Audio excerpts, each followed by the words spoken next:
오늘 보실 말씀은요. 창세기 21장 7절에서 8절로 갑니다. 또 이르되 갈까요? 시작. 또 이르되 사라가 자식들을 젖먹이겠다고 누가 아브라함에게 말하였으리오마는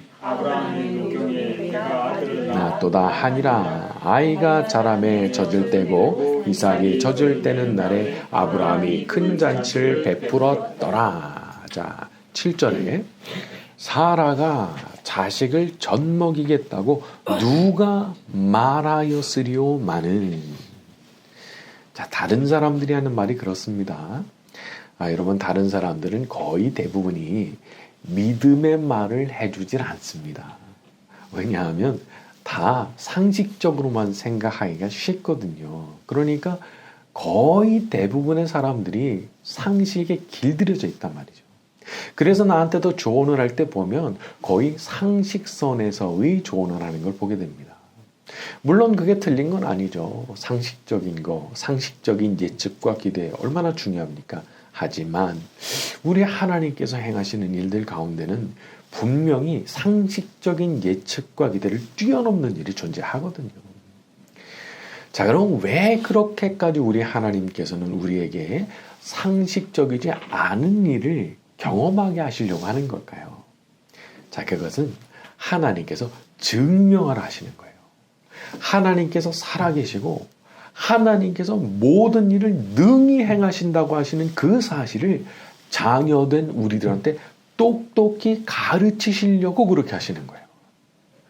그러니까 하나님께서 그걸 가르치시려고 하는데 나는 자꾸 주변 사람들한테 자꾸 물어보는 거죠. 주변 사람의 말을 통해서 힘을 얻고 싶어가지고 이거 어떻게 생각하느냐 그걸 물어본단 말이에요. 근데 그거 실수하는 거죠. 왜냐? 당연히 그 사람들은 상식적인 답변을 해줄 수밖에 없으니까. 그러니까 이게 결국은 사라 같은 입장에 서 있는 사람한테 어떻게 말하는 거나 다름이 없는 거예요. 믿음을 포기해라 그 말이랑 다른 말이 아닌 거예요. 믿음의 반대편에 서게 만들거든요. 그 상식적 답변이라는 것 자체가. 그러니까 그 말을 듣고 있으면 믿음 자체가 없어져 버려요. 그리고 더 재밌는 거는 가만 생각해 보면 말이죠. 내 주위에 있는 사람들이 그렇게 전문가가 아니에요. 사실은 그렇게 전문가도 아니에요. 근데 나는 어떤 미련을 못 버리는 거죠. 그래서 그 사람 입에서라도 뭔가 좀 희망적인 말을 듣고 싶고, 그 사람 말을 통해서라도 뭔가 좀 좋은 얘기를 듣고 싶고 그러는 건데, 그거 그 사람이 그렇게 말해준다고 한들 무슨 보장이 되냐는 거예요. 그러니까 우리가 믿을 수 있는 거는 하나님 한 분밖에 없는 겁니다. 하나님 한 분밖에. 하나님만 모든 것을 행하실 수 있는 능력이 있으시기 때문에 말이죠.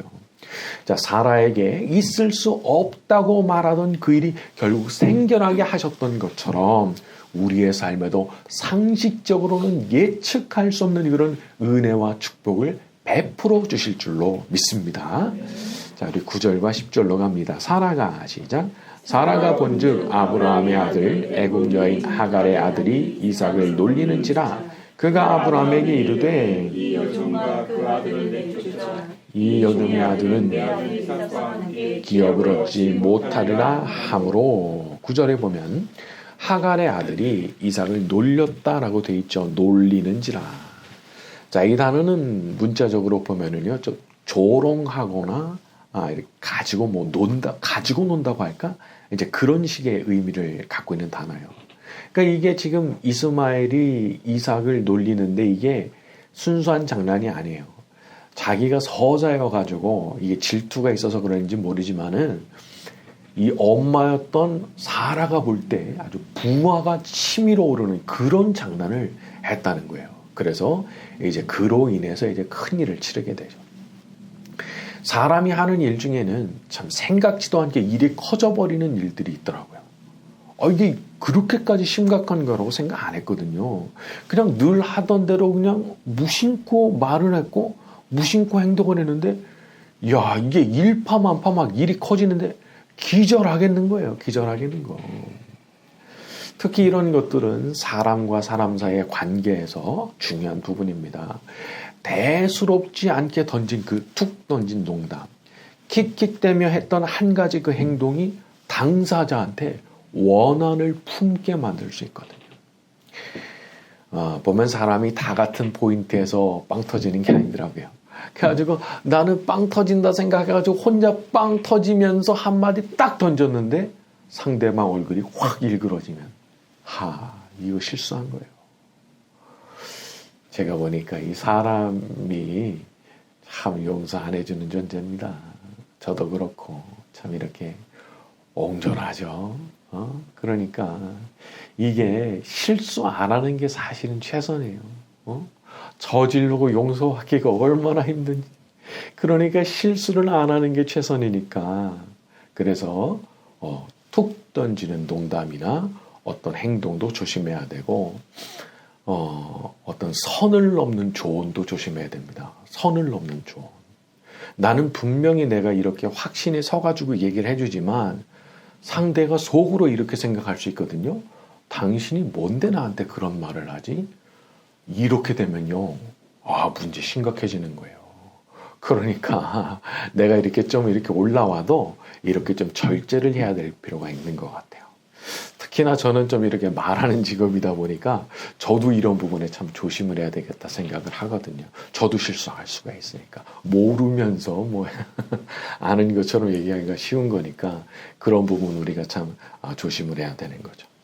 자, 그래서 이렇게 아무튼 이 이스마엘의 행동으로 인해서 이제 하갈과 이스마엘 모두가 이제 아주 큰 일을 이제 치르게 됩니다. 사라가 분이 치밀어가지고 길길이 뛰기 시작했거든요. 당장 내쫓아버리라고 말이죠. 자, 우리 11절부터 13절로 갑니다. 아브라함이 시작. 아브라함이 그의 아들로 말미암아 그 일이 매우 근심이 되었더니 아브라함에게 이르시되 내 아이나 내 여종으로 말미암아 근심하지 말고 사라가 내게 이른 말을 다 이르라. 이삭에게서 나는 자라야 내 씨라 부를 것임이니라. 그러나 여종의 아들도 내 씨니 내가 그로 한 민족을 이루게 하려 하신지라자. 일이 이쯤 되니까 이제 아브라함도 너무 고민이 되는 거죠. 아무리 잘못을 했다고 해도 자기 자식이잖아요. 그리고 또 자기 자식을 낳아준 여자잖아요. 어떻게 내보내냐는 거예요. 사막에 둘만 내보내면 그 죽으라는 건데. 자, 그런데 하나님께서 의외의 답을 주십니다. 12절에 근심하지 말고 사라가 이런 말을 다 들어라. 하지만 내가 여종의 아들도 분명히 크게 축복할 거다 말씀을 주셨어요. 자, 사람과 사람이 원치 않게 갈라질 때가 있습니다. 그리고 한쪽이 너무 서럽게 쫓겨나는 것처럼 그렇게 떠나야 될 때가 있죠. 자, 그런데 만약 그 사람이 하나님 앞에 정말 은혜를 입은 사람이라면 너무 걱정 안 해도 됩니다. 왜냐? 하나님께서 그런 일을 그렇게 은혜 입은 사람한테 그런 일을 허락하실 때는 계획이 있으시거든요. 계획이. 물론 당장은 정말 눈물 나고 대책이 하나도 보이지 않을 때가 있습니다. 하지만 하나님께서 그 일을 허용하셨다면 분명히 살 길을 열어주시려는 계획도 같이 있으신 거예요. 하나님은 여종의 아들이라고 해서 또 이삭을 놀리는 그런 일을 했다고 해서 이스마엘과 하갈을 그냥 한꺼번에 죽도록 그렇게 만들지 않으셨어요. 자, 그렇다면 예수님 안에서 진짜 하나님 자녀가 된 우리에 대해서는 어떻게 생각을 하시겠어요? 얼마나 더 깊이 고민을 하시겠냐 말이죠. 나는 몰라도 하나님만 알고 계신 하나님의 계획이 있으신 거죠. 분명히 우리를 위해서도 준비해 두신 계획과 축복이 있으신 줄로 믿습니다. 자, 우리 14절부터 18절까지 갑니다. 아브라함이 시작. 아브라함이 아침에 일찍이 일어나 떡과 물 한 가죽 부대를 가져다가 하갈의 어깨에 메어주고 그 아이를 데리고 가게 하니 하갈이 나가서 부엘세바 광야에서 방황하더니 가죽 부대에 물이 떨어진지라 그 자식을 관목 덤물 아래에 두고 이르되 아이가 죽는 것을 참아보지 못하겠다 하고 화살 한바탕 거리 떨어져 마주 앉아 바라보며 소리내어 우니 하나님이 그 어린아이의 소리를 들으셨으므로 하나님의 사자가 하늘에서부터 하갈을 불러 이르시되 하갈아 무슨 일이냐 두려워하지 말라 하나님이 저기 있는 아이의 소리를 들으셨나니 일어나 아이를 일으켜 내 손으로 붙들라. 그가 큰 민족을 이루게 하리라 하시니라. 하갈이 드디어 아들하고 쫓겨나서 광야를 헤매다가 이제 아들이 목말라 죽는 지경에 이르게 되죠. 그래서 아이가 죽는 걸 차마 못 보겠다고 하고 화살 한바탕 거리라는 것은 화살 하나가 날아갈 수 있는 그런 거리입니다. 그렇게 떨어져 가지고 소리내서 엉엉 울었다는 거예요. 그런데 갑자기 하나님의 사자가 하갈을 부른 거예요. 그리고 하나님께서 저 아이의 소리를 들으셨다 그렇게 말을 했어요. 얼마나 놀랐겠어요. 하나님께서 저 아이의 소리를 들으셨다. 여러분 당시에 이스마엘이 무슨 기운이 있었겠습니까? 목말라서 숨이 끊어지기 직전이잖아요. 무슨 소리를 냈겠어요. 그런데 하나님은 그 아이의 소리를 들으셨다는 거예요. 사람이 하나님을 향해 소리를 낼 때 목청으로만 성대로만 소리를 내는 게 아닙니다. 자기의 마음으로 그 간절한 마음으로 하나님을 향해 소리를 낼 수가 있고 하나님은 그런 소리를 들으시는 겁니다. 그 사람 심령 안에 있는 그 소리를 들으시는 거예요. 우리 하나님은 자녀된 우리가 마음에서부터 영혼에서부터 내는 그런 소리를 들으십니다. 그래서 내가 마음에 한숨을 쉴 때, 고통으로 몸부림칠 때, 그래서 신음하고 속으로 울고 있을 때, 그럴 때도 우리 하나님은 나의 소리를 듣고 계시는 거죠. 자, 또 보니까 여기 큰 민족을 이루게 하리라 약속해 주셨죠. 자, 이 부분에서 주목할 만한 부분은 이렇게 이스마엘이 또 하갈이 이렇게 큰 민족을 이루겠다고 하는 이 굉장한 약속을 받기까지의 그 과정이 너무 어려운 과정이었다는 거예요. 너무 어려운 과정. 심지어 목말라서 숨이 넘어가기 직전까지 갔잖아요. 거기까지 갔단 말이에요.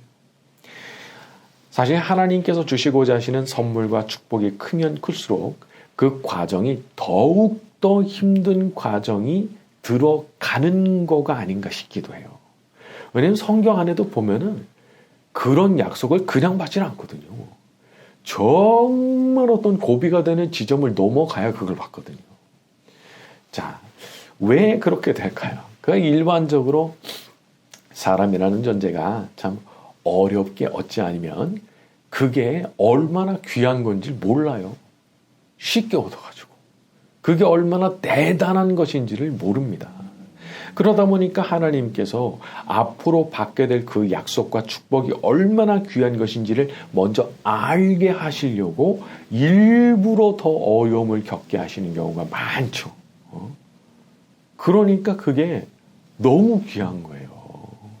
이 이삭을 받을 때도 얼마나 오래 걸립니까? 이거 어떻게 해서 얻은 아들이에요? 너무 귀할 수밖에 없는 거예요. 그게 그런 거죠. 어려운 과정을 거쳐야 지금 주신 그 축복이 얼마나 귀한 건지를 알고 정말 감사함으로 받아들이고 그렇게 살게 되는 거기 때문에 그런 거죠. 자, 보면 숨이 넘어갈 것 같은 상황이라고 해도 우리가 낙심하면 안 됩니다. 마지막까지 우리는 숨이 넘어가는 그 마지막 순간까지도 하나님 앞에 기도해야 되는 사람들이기 때문이죠. 이스마엘도 마지막 순간에 구원받은 거예요. 숨 넘어가기 직전에 그 소리를 하나님께서 들어주셔가지고 그냥 구원받은 거잖아요. 그러니까 우리도 끝까지 기도하는 거예요. 내가 숨 넘어가는 그 순간까지도 나는 기도해야 되는 거예요. 우리 모두가 그런 기도의 사람들이 되기를 바랍니다. 자, 우리 19절로 갑니다. 하나님이 시작. 하나님이 하갈의 눈을 밝히셨으므로 샘물을 보고 가서 가죽에 물을 채워다가 그 아이에게 마시게 하였더라. 하나님께서 우리를 구하실 때 사용하시는 방법 중 하나가 눈을 밝히시는 방법이 있습니다. 눈을 밝히시는 방법. 여기 보면 샘물을 보고라고 되어 있는데 이게 무슨 소리냐? 샘물이 근처에 있었다. 그 얘기예요. 근처에. 딱 보이는 그곳에 있었어요. 눈으로 보면 보이는 그곳에. 근데 안 보였어요. 전혀 안 보였어요. 그러니까 새끼가 다 죽어가는데도 몰랐잖아요. 그 정도로 안 보인 거예요. 그런데 하나님께서 눈을 밝혀주시는 그 순간 그냥 즉시 그게 보인 거예요. 즉시. 그래서 우리가 이와 같은 기도를 드릴 수 있는 것 같아요. 제 눈에도 보이게 해주십시오. 보여야 가고 보여야 떠서 먹고 살게 되는 거니까. 사람이 자기 안목을 과신하는 것처럼 어리석은 게 없는 것 같습니다. 아니, 내 눈에 안 보인다고 거기 없는 거예요? 아니죠. 나는 안 보인다고 생각했잖아요. 없다고 생각했잖아요. 근데 아닌 거죠. 눈을 뜨게 하시는 순간 그냥 그게 보인 거니까. 그러니까 내가 볼 때 없다고 그래서 낙심할 건 아닌 거예요. 눈을 뜨게 하시는 순간 그냥 보이게 되는 거니까. 자, 우리 하나님께서 우리의 간구에도 귀를 기울여 주시고 하갈처럼 눈이 밝아지는 축복을 내려주시기를 바랍니다. 자, 마지막으로 제가 한 가지 더 생각하고 싶은 것은 이 하갈이 눈이 밝아진 게 꼭 자기 자신만을 위한 건 아니라는 거예요. 하나님께서는 하갈의 눈을 밝혀주심으로써 아들이었던 이스마엘을 살려주시죠. 그리고 이스마엘로 하여금 결국에는 또 다른 민족의 시조가 될 수 있도록 하신 거거든요. 그래서 우리가 늘 이런 생각을 해야 되는 겁니다. 하나님께서 저한테 눈을 밝혀주셔서 제가 이렇게 살아나는 축복을 주셨는데 제가 그 축복으로 누굴 돕고 누굴 살려야 되겠습니까? 그 물을 발견하게 하신 거 어딘가에서 죽어가고 있는 이스마엘 같은 사람 구하라고 살리라고 눈 밝아지게 하시고 샘물 보이게 하신 걸 수 있거든요. 그렇기 때문에 우리가 그런 것을 생각하고 제가 살아나게 하셨는데 이 살아난 것을 가지고 제가 누굴 가서 살려야 되겠습니까? 라고 하는 질문을 해야 되는 거죠. 자, 우리 성경 한 구절 찾아봅니다. 잠언 11장 25절 구약성경 923쪽입니다.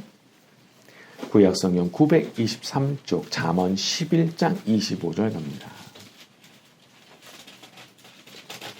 잠언 11장 25절 구약성경 923쪽쯤에 있습니다.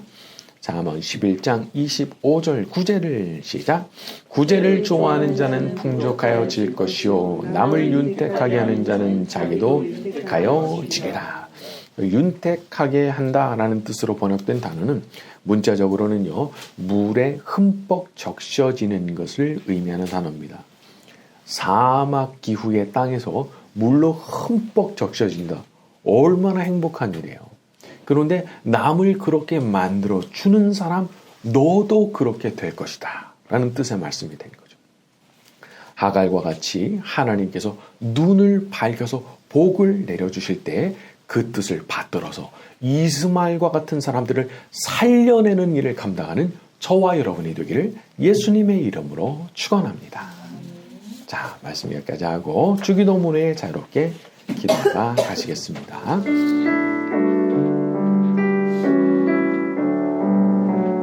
이 세상 험하고 나 비록 약하나 늘 기도 있으면 그분 권능 얻겠네.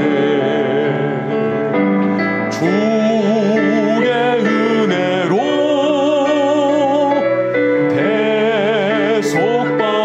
대속받아서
마침내 주 오셔서 의에 비추기 우리 위에 부시도록 우리 함께 기도해. 우리 함께 기도해. 주 앞에 나와 무릎 꿇고 긍휼 베푸시는 주 하늘을 향해 두 손 들고 하늘 문이 열리고 은혜에 비추기 이 땅 가득 내리도록 마침내 주 오셔서 의에 비추기 우리 위에 부신 마지막입니다. 우리 함께 기도해. 우리 함께 기도해.